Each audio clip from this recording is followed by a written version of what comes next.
I'm watching you. All right, as far as injuries go, we've got Jalen Royals, excuse me, Jalen Rose. Jump shot. Xavier Worthy.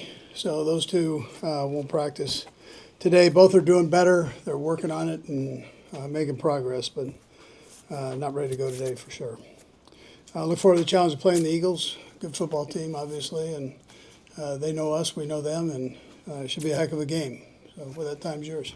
Andy, is surgery under consideration for Xavier? No, not right now. No. What about short-term injured reserve for Worthy? No, I mean, he's just rehabbing here. There's still some optimism that maybe Jalen Royals might be available this week, or early to say? Yeah, probably not, but be a stretch. How did you feel like that the receiver group in general responded, especially Taekwon, with having to step into a bigger role? Yeah, I thought all the guys did a good job. You know, they kept us in the game there. So I thought they did well catching the ball, a few yards after the catch, and Juju included in that bunch. Hollywood had a big day, you know, so it was good to get him back in the swing. Andy, obviously, since it's a new season, does the Super Bowl hold any strategic benefit at all in terms of what you study and tendencies and such for this time around? Well, I think we know them and they know us. There are going to be wrinkles in there, both teams, but pretty familiar with each other. They have a lot of guys coming back. We have a lot of guys coming back, so you know, you have that part of it. Andy, I wanted to ask you about the field goal fire drill at the end of the first half, and we'll talk to Dave about it tomorrow too. What were the things that had to go right for that to happen? And normally you say it's about 20 seconds that you need. So when in camp, we normally work it right in that area. And we work on it. The thing that gets underlooked, like I mentioned after the game, was Noah exploding back with the football. So that was saving seconds there, which were important in that situation. And that part won't be talked about.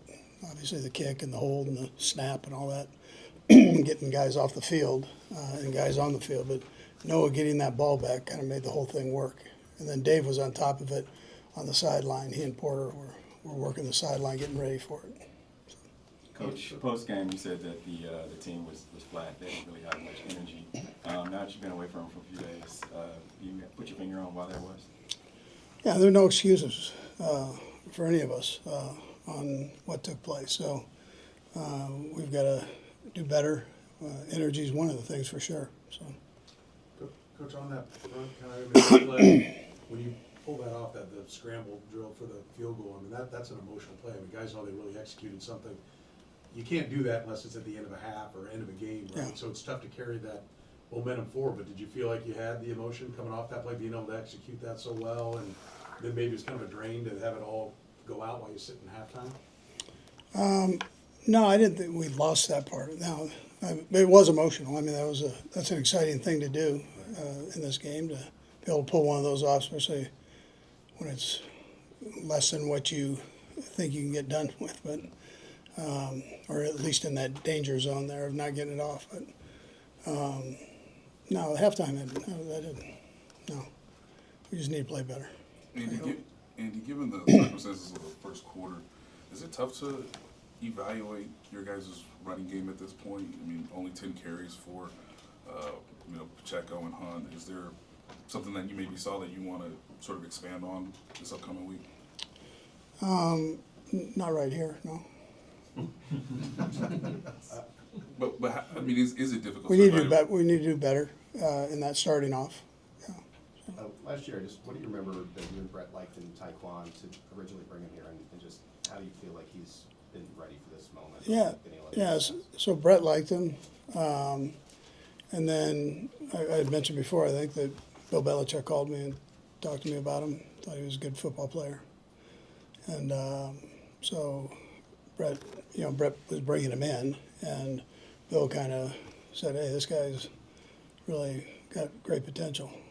So, what do you think has led to maybe that chemistry with Pat with the downfield passing? They were able to convert, one of the three.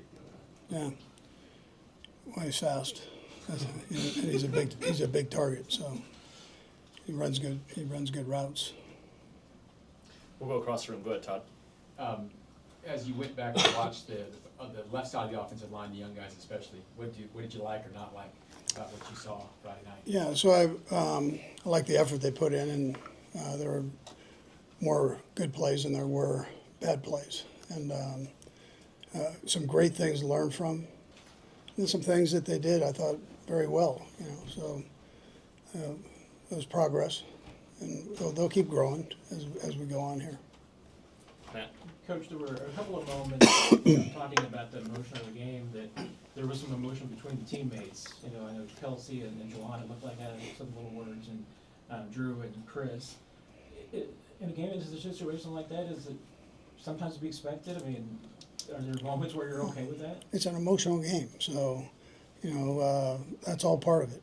And guys are they pull for each other, they get after each other. I mean, that's all part of it. So when guys do good, they jump around and tell them how good they did. So it's all part of it. Time and a place for everything. Soren. Coach, is there one side of the ball when you play that first game? I know you have a history, Jim Harbaugh's not his first game. You all, his coaching staff, you have a history there, but everybody's, trying to reinvent themselves in an off season. Does one side of the ball have an advantage in that opening game when there's not current this year tape? Is it easier to?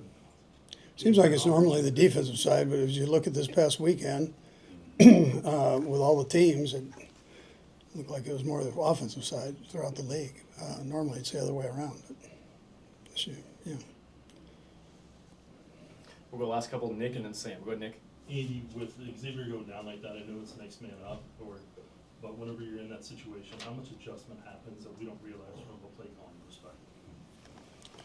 Yeah, it's just making sure guys are in the right positions. We're lucky that's a pretty smart group that stepped in there. So Brett's done a good job of bringing guys in that we feel comfortable playing with, most of all that the quarterback feels comfortable with.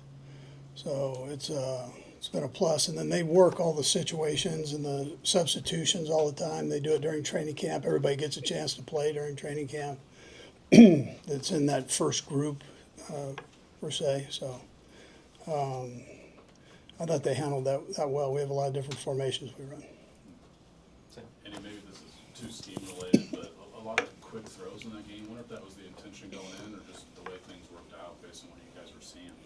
Yeah, some of both, probably. I tell you, it was. I thought that we had an opportunity there. At the same time, we had a couple shots in there too. So, but the way it played out, there were some opportunities there. Yeah. Great. Thanks, Coach. All right. Thank Thanks. you.